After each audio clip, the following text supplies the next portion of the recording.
Ustaz, bagaimana dengan konflik peperangan yang terjadi di Palestina dengan Israel? Saya jelaskan singkat, karena saya punya kewajiban untuk menyampaikan itu. Saya memang atas izin Allah, saya dipercaya untuk menjadi bagian dari bagian yang menyampaikan Islam dengan penuh rasa damai. Bahwa konflik yang terjadi di Palestina dan Israel, sebenarnya konflik itu bukan konflik baru, Bapak Ibu Saudaraku. Tapi konflik itu sudah terjadi dari 3000 tahun yang lalu. Kerajaan Israel itu dulu dibangun oleh Nabi Allah Daud alaihissalam dengan putranya Sulaiman alaihissalatu wassalam. Nabi Sulaiman wafat, ditinggalkan kepada anaknya 2 yang tidak jadi nabi. Putranya Sulaiman alaihissalatu wassalam 2 tapi tidak jadi nabi. Namanya Yarub'am dan Yarub'im. Maka kerajaan itu pecah antara utara dan selatan. Setelah itu terjadi pertikaian yang tidak pernah berhenti di tanah ini. Tanah Israel itu bisa bermakna banyak. Israel itu terambil dari kata Yerusalayim. Ada yang mengatakan Yerushalayim.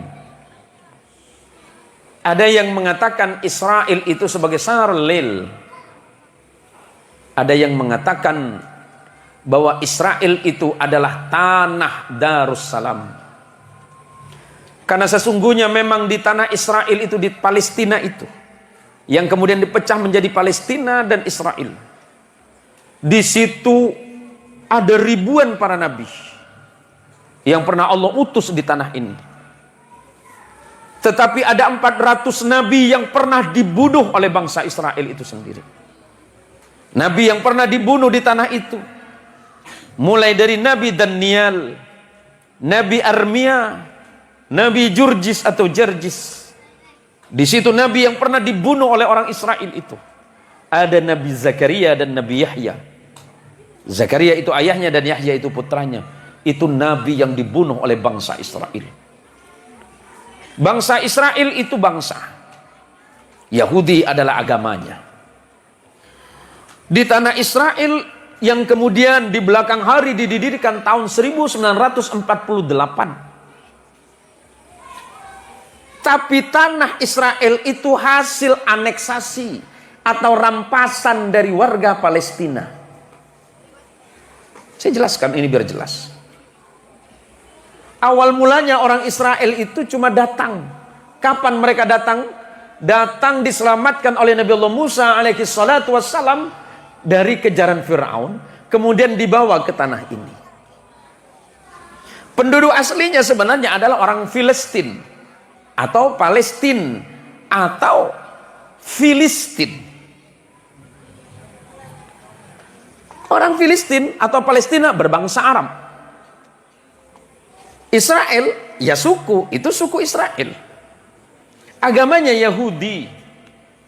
Sedangkan di Palestina, Arab yang mayoritas Islam setelah datangnya Islam kemudian. Apa yang diperebutkan oleh mereka? Saya jelaskan tadi. Di situ ada lahir ada ribuan nabi. Di situ turun 3 kitab suci. Ada Taurat yang turun di Palestina itu, di tanah ini. Zabur turun di situ, Injil turun di situ.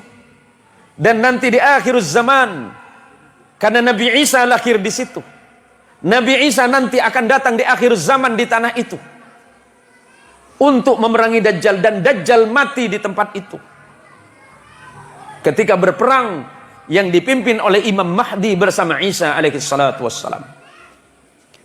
Tanah ini memiliki posisi yang sangat penting di tangan umat Islam. Pertama, Nabi kita Muhammad SAW dalam peristiwa Isra dari Makkatul Mukarramah ke Masjidil Aqsa. Masjidil Aqsa ada di tempat ini, di Palestina.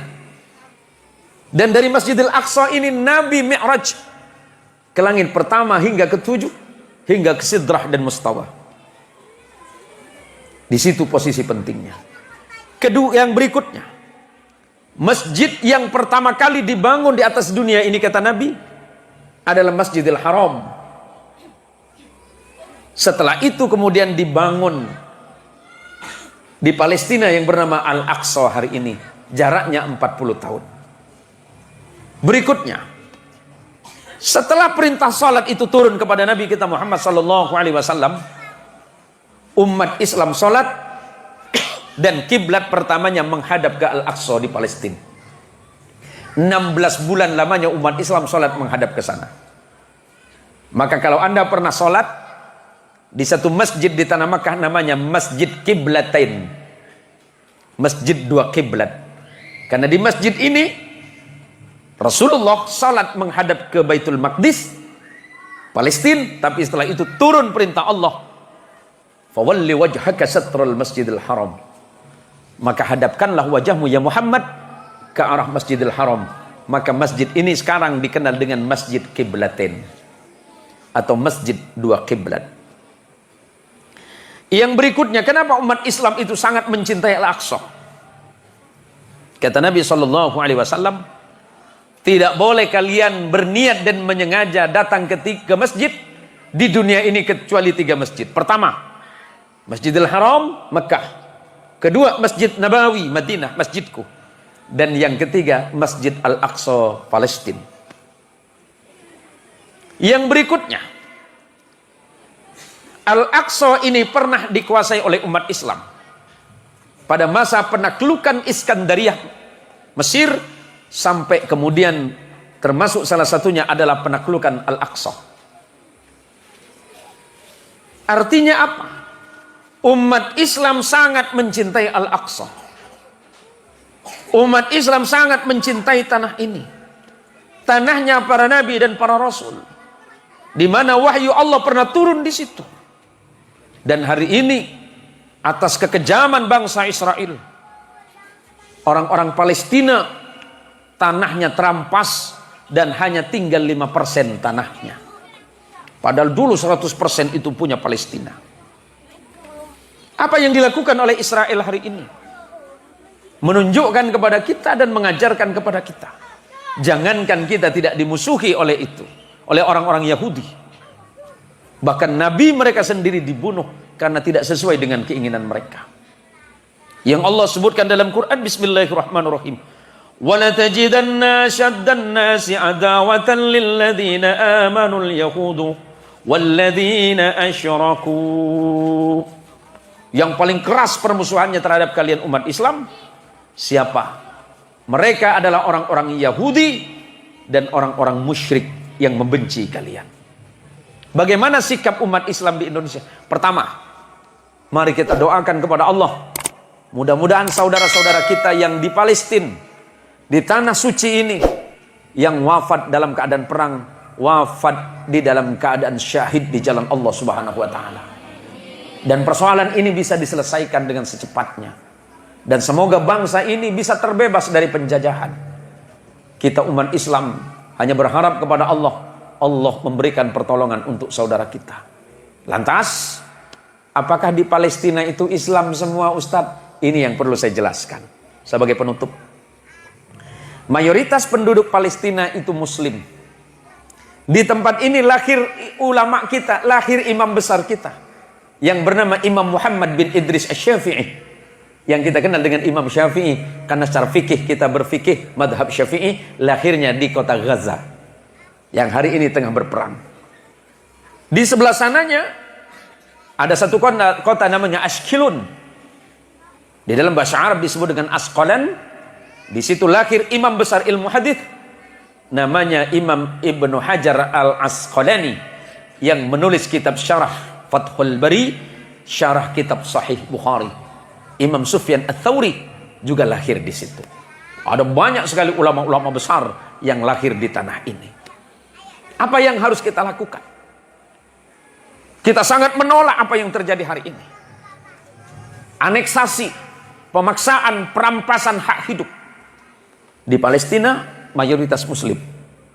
Walaupun orang Nasrani juga banyak. Orang Yahudi juga banyak di situ. Di tanah Israel mayoritas Yahudi. Tetapi orang Islam juga ada, orang Nasrani juga ada. Pemerintah Indonesia sudah mengeluarkan sikap mengecam sekeras-kerasnya tindakan yang dilakukan oleh Israel. Dan tentu kita umat Islam mendoakan kepada Allah, mudah-mudahan Allah membebaskan Al-Quds, tanah suci, tanah sucinya para nabi, tanah yang pernah didatangi oleh Nabi kita Muhammad SAW dalam peristiwa Mi'raj. Dan di tanah inilah perjanjian akhir zaman, pengadilan akhir zaman akan terjadi ketika Imam Mahdi dan Nabiullah Isa akan turun di tempat yang mulia ini.